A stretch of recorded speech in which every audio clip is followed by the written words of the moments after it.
When they found Thomas, it was almost 2 in the morning. Snow had already begun to settle on his coat. He wasn't moving, but the dog was.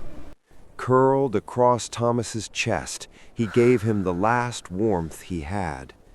Then he lifted his head and barked into the dark for help. This was the man who had left him, and still the dog stayed. 72 hours earlier, Thomas drove for 2 hours without saying a word. The dog sat in the back seat, calm, trusting, unaware that this drive would change everything. For months, Thomas had been losing his life piece by piece. First his job, then his home, then the little things that make a person feel steady. The bills piled up, the fridge stayed empty. Thomas could survive being hungry. He could survive sleeping in his car, but he could not bear the thought of the dog suffering beside him. So when the shelter came into view, he pulled into the lot and shut off the engine. He sat there for a long moment. Then he stepped out, knelt beside the dog, and held his face in both hands. The dog looked at him with the same quiet love he always had. Thomas told himself this was mercy, that sometimes loving someone means letting them go. He handed the leash to the shelter worker, walked back to the car, and never looked back. He had chosen a shelter 60 miles away on purpose, far enough, he thought, that the dog would never find his way home. But the dog did not understand he had been left behind.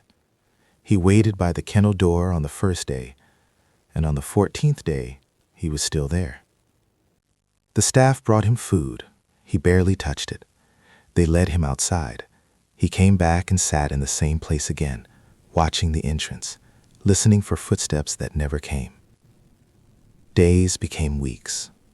Weeks became months. Still, the dog waited with the kind of faith only love can carry. And after 90 days without a claim, the shelter had to decide what came next. Maybe Thomas believed he was doing the right thing. But looking at the dog still waiting at that door, it no longer felt simple. 3 months later, Thomas still had nowhere to go. He slept wherever the cold felt weakest. Doorways, benches, alley corners, any place that offered a wall and a few hours of darkness.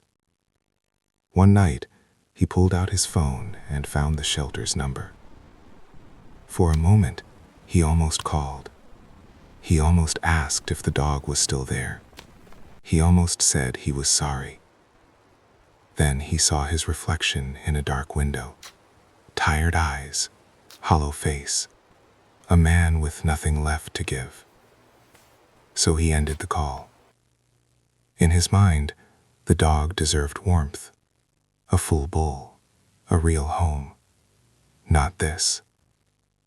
That night, the temperature fell to 12 below zero. Thomas pulled his coat tighter, but after a while, he stopped feeling the cold. That same morning, a shelter volunteer clipped a leash onto the dog and took him outside, and he ran. Through snow, past cars, past strangers, past everything that should have slowed him down. But he never hesitated. Somehow, he knew where to go.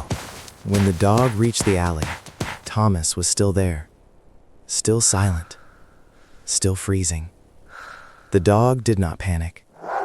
He went straight to him, laid his body across Thomas's chest, and gave him every bit of warmth he had. Then he barked into the cold, again and again, until someone heard him. Thomas woke beneath hospital lights, alive because help had come in time. Then they told him who had stayed with him in the snow. The dog he had given away had come back for him. Thomas signed the adoption papers from his hospital bed. And this time, when the dog lay beside him, it was no longer temporary. no longer uncertain. Thomas had left the dog behind to give him a better life. But the dog did not want a better life. He wanted Thomas.